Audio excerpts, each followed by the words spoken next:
Our next session will explore workforce solutions, pathways to prosperity. And to begin today's discussion, we have Arkansas Governor Asa Hutchinson, who is the chair of the NGA's Education and Workforce Committee, and he's going to lead a discussion on how states can provide workforce training. Governor Hutchinson will be joined by Iowa Governor Kim Reynolds, and she's going to talk about steps that her state is taking to change lives and improve states' economies through workforce and reentry. I also want to take this moment to, while we're talking about the summer conference in Maine in August, at that very conference, we're going to have a new vice chairman of the NGA, and we took a unanimous vote yesterday, and Governor Asa Hutchinson is going to be the next vice chair of the NGA, and I want to congratulate him. Thank you, Governor. With that, we'll turn the floor over to you.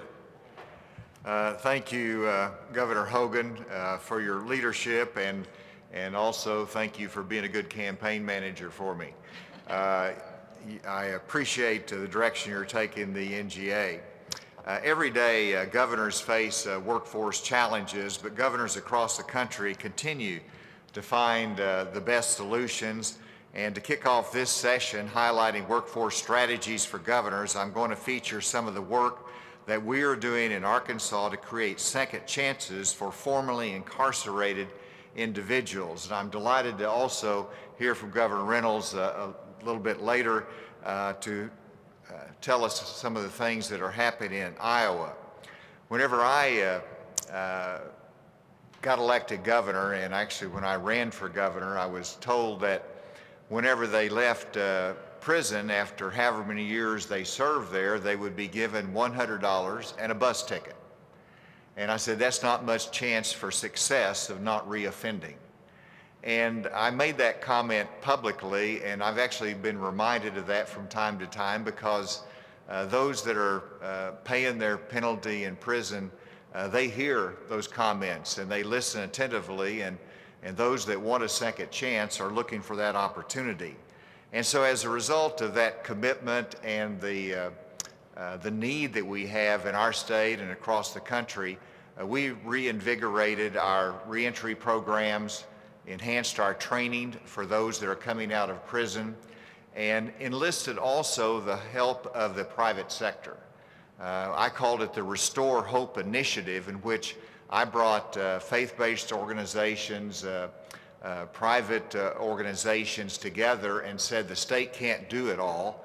We can put some funding for reentry beds, but we need your help to give them a chance, and also to re-enlist the employer community so that they will open up their doors and not just eliminate someone because they check the box because they have a prior offense. And so enlisting them changed the dynamics totally, increased the numbers of employers that participating, and then also helping them to have health coverage as they left prison relieves a burden on them.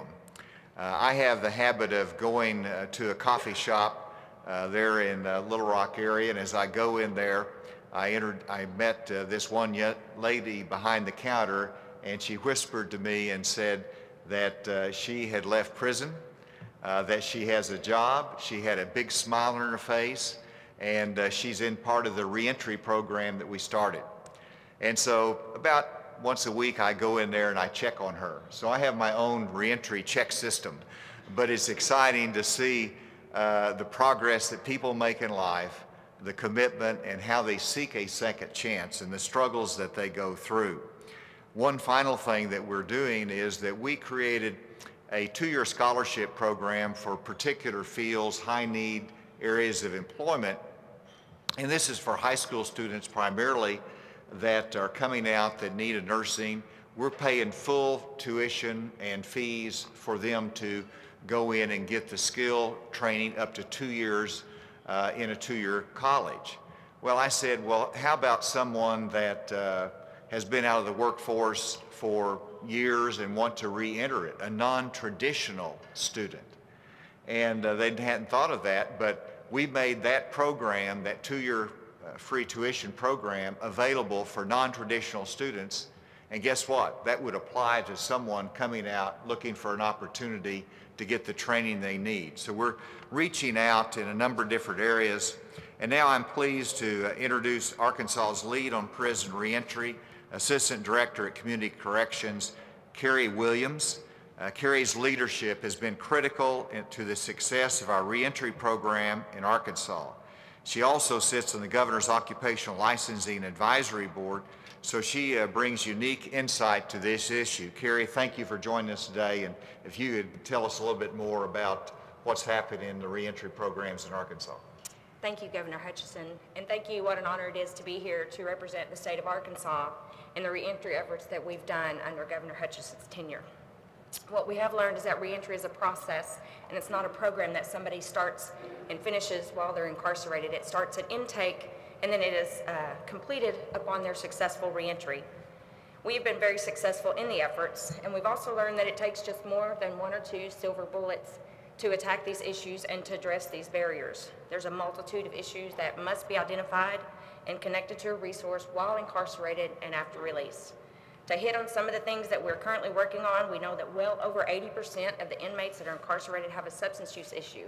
So we are addressing those intently. We've identified them at intake, and we work them through the program while they're incarcerated.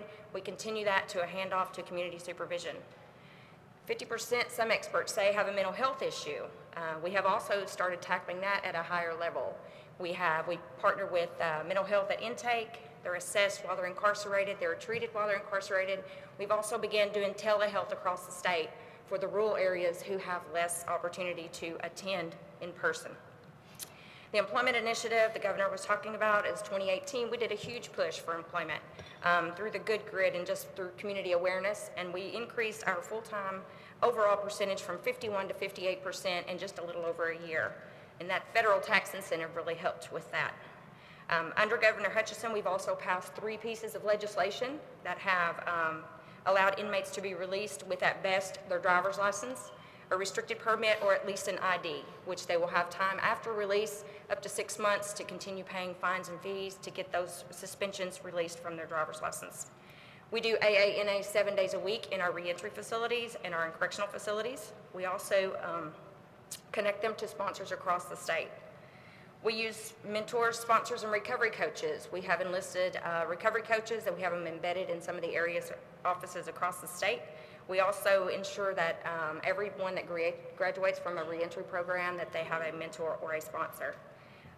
We have Reentry on the Road, which is a new initiative we just started, which basically it takes a small team that we have in reentry, and we go from community to community to educate them on what's going on in our state, the barriers that we have faced, and the solutions that we have created to overcome them.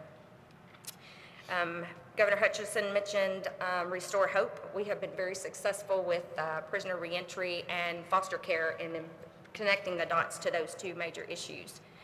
We have 8 reentry facilities, which we opened the first one in 2015. It's a 180-day program that we screen individuals about 18 months prior to their transfer eligibility date. We slowly transition them through 15 hours of programming.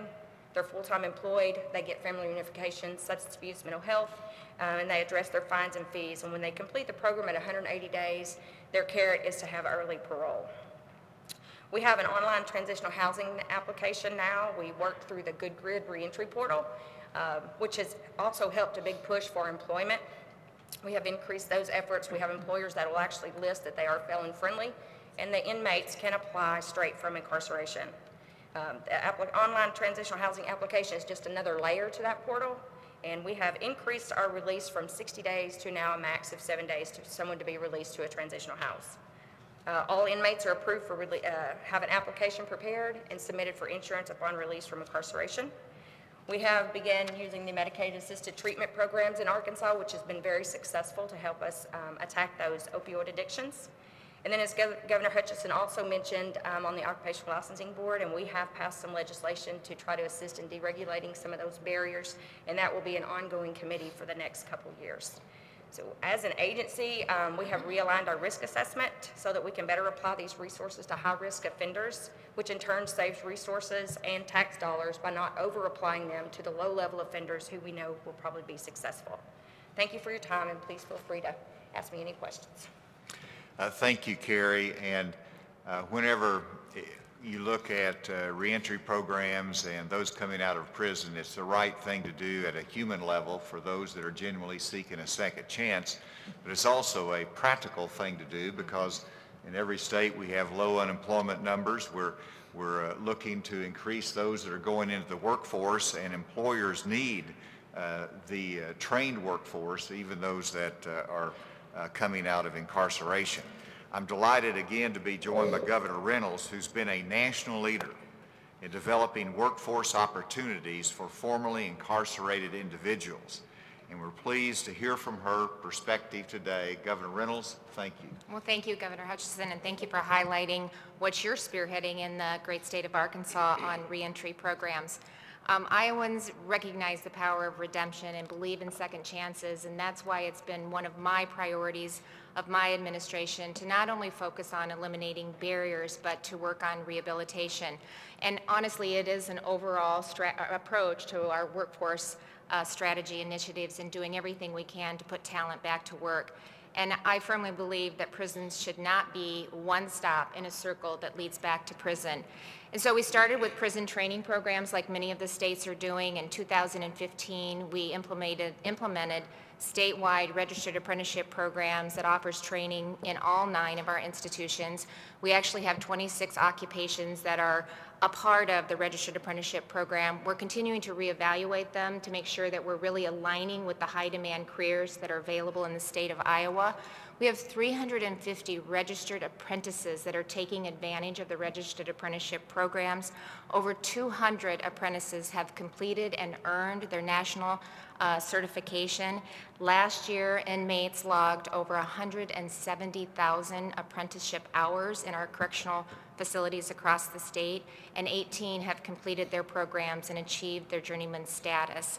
Iowa is also one of the states that had the opportunity to participate in the Second Chance Pell pilot program. And I know the administration is looking at expanding that. So if we get the opportunity, we definitely encourage states to participate in that. It's a partnership, again, with the Department of Corrections and our community colleges, one of the most successful in the country. We have 514 inmates that are completing college classes since 2016. 67 inmates currently are enrolled. Here is a great statistic that I love to talk about. The average GPA of those that are participating in the Second Chance Pell program is 3.5, and when you compare that to traditional Pell students, GPA average is about 2.2. So they're taking it serious and they're very appreciative of the opportunity to do that. We also have figured out a way through technology to take it from 2 institutions that were offering that to all 9. So now we are expanding those learning opportunities to all 9 institutions. We also started a home building program. We traveled to South Dakota. Governor Noem had implemented that in South Dakota. And it's a win-win for on many levels. It helps them learn and also apply registered apprenticeship programs to that in electrician, plumbing, construction across the board. In our first year, working with a public-private partnership and a nonprofit, Homes for Iowa, they built 4 homes. We're moving these out to rural communities across the state, especially some of the communities that have been impacted by some of the disasters that we've experienced in our state. The cost of the homes, this year we're $75,000. We hope to get that down to $60,000. These are 3-bedroom homes, unfinished basement, but have the opportunity to of course, finish those off, and we think we can do 18 homes next year. Also, we'll be bringing another successful program to the state of Iowa this year, and that is the Last Mile, which is an incredible program that's helping teach incarcerated individuals how to code in the latest technology available. I did what any other good governor would do. I was hosted by Governor Holcomb in Indiana for the President's Workforce Task Force, and he held the meeting at the Women's Correctional Facility where they demonstrated Last Mile that they have incorporated in their institutions. Incredible stories, incredible results. It's been in place for 10 years, and they have yet to have one person that has participated in the program any recidivism whatsoever. So I'm excited to work with Beth Skinner, who is my Director of Corrections, and get that implemented in Iowa. And then as I wrap up, one of the things that we've just started doing last year and will continue to do this year that's been really, really effective, and that has been the employer reentry roundtables. that we are actually hosting in our correctional facilities across the state. And so it's bringing employers and HR managers into the facility, and just so they have some idea of the skills that they are learning while they're institutionalized, and what a great opportunity this is for them to solve their workforce needs. It gives them a chance to talk to other employers that have hired ex-offenders, to talk about the process that they went through, how successful it has been, some of the challenges, some of the rewarding aspects of doing that as well. We bring individuals that have completed a program and now own their own business, or are successfully employed, so they can talk about their stories and the impact that that has had on their life. And we also have some of the inmates be part of the roundtable as well. And as I leave, often they're talking to me about how inspired they are, that there is hope, that there is opportunities out there. And so that has been just a win-win for across the board, and especially for employers to see the opportunity that exists there. And we've had 3 roundtables and have had over 250 attendees, so we've had great participation in that. We also are putting together a portal of employers that are willing to hire ex-offenders so that we know where to go to help streamline the process. We're putting mobility teams in our prisons that will have driver's license kits that will go to the prisons and help them get their driver's license before they leave, or start to identify where are the barriers that are keeping them from doing it. So I'll just wrap up by saying again, Iowa's economy is growing. We have low unemployment, more Iowans working than at any other time in our state history. And so again, this is part of our overall strategy, whether it's our Future Ready Iowa Workforce Initiative, whether it's investing in STEM, work-based learning, registered apprenticeship programs in our K-12 system, or second chances. We're really doing everything that we can to not only help all Iowans reach their full potential, but to continue to provide a pipeline of talent for our job creators to continue to see the growth that we're seeing in our economy. So thank you. That's very encouraging and inspiring, Governor Reynolds. Thank you for sharing that. And with that, I'll turn the floor open to the other governors for questions of the panelists, or you might have a comment as to what's happening in your state. Governor. Thank you very much for your leadership in this program. We're looking at doing something like that on our island of Guam, and we're looking to work with the apprenticeship programs through the Department of Labor, and also with our Guam Community College. And as you were talking, I was thinking about what was the resistance with the employer sector? Was there a lot of challenges that you had to overcome? And I like your roundtable experience. I think that would help us in convincing employers to participate in this program, because if they don't, it would not be successful. And the other question I had is there any one industry sector that employs more of the reentry program, or is it even across the board? Can we start? You go ahead. Go ahead, Oh, okay. I'll talk about the employer reentry roundtables. I think this has been an opportunity for employers. Well, first of all, it's a perfect storm. So they need employees so bad that they're really willing to look at different opportunities to do that. So by bringing them together and giving them the opportunity to hear from other employers that have participated in the program, we spend a lot of time just with Q&A and giving them the opportunity to answer.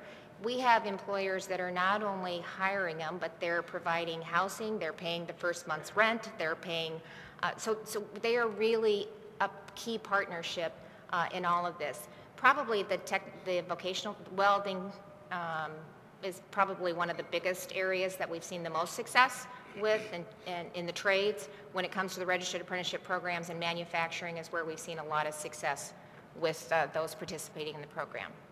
Let me ask Carrie Williams to add a little bit. Okay, in Arkansas, what we've struggled with, and some of the questions when we do our reentry on the road initiative and speak to these employers, is for the majority of them, they want to hire somebody. It's an HR issue with some of them, but also they just tell us they want them to show up drug-free. So we know on the front end that we have to tackle the substance abuse and the mental health issues, you know, and give a holistic approach to the employers, but they have come along beside us, and it's just really because of education, letting them know what their workforce is. We're working harder at getting more programs inside to get them the apprenticeships coming out, and to get them the trade so that the organizations would actually recognize them. Other governors? Well, first, I want to thank both of you, all three of you. Constructive and refreshing. I believe that criminal justice reform, including reentry, is the bipartisan or nonpartisan issue of the day. One where we all need to do better, and one where there are so many good ideas out there. My question is particularly on an area that my state needs to work on, which is revocation of parole and probation. And specifically what changes that you all may have made as you develop these reentry programs. In my state, our incarceration rate has increased 40% since 2004, and today we have more people that go into our institutions based on revocation of parole or probation than in any new crime. And specifically inside of that, we know that recovery is hard. It's very difficult, and people often need multiple chances at recovery. So how do you treat for instance, a failed drug test on probation or parole, and what are those opportunities inside that system to give people a chance to achieve instead of sending them back for a period of years? Let me start on that.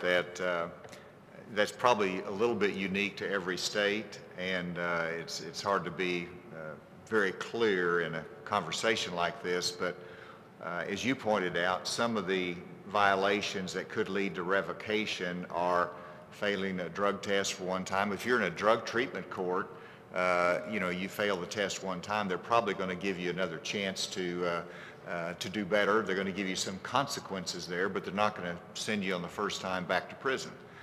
And so we have a technical violation center. It's not the best word for it, but if they fail to report one time to the probation officer, if they fail to meet an appointment, that's a technical violation. We're not going to revoke their parole. And so, or we're going to send them to a technical violation center for a upgraded consequence, but it's not full revocation. And so, Governor Reynolds, did you want to comment further on that? That's a big piece of what we're looking at this year, trying to find the balance to work through that, working with the Corrections Department of Public Safety, and in addition to, because that's one of the biggest reasons we see for the recidivism rates, right? And so the other thing that some of the communities are doing is just the support system that we're putting in some of these communities so that they have access to treatment. They have access to some of the AA meetings or some of those services as well has been a critical component of the areas that have seen some great success with that. But that is a continued conversation that we're having this year. Thank you all very much. Governor Hogan has given me the hook. This could go on. No, it's a great discussion, Governor, and we thank all of the panelists very much. We're back on our schedule almost, and we've got our governors only meeting, several other governors to present other topics. But yeah, I know there's plenty of questions we could talk about this all afternoon, but I want to thank you, Governor, both governors, and Ms. Williams. Thank you very much.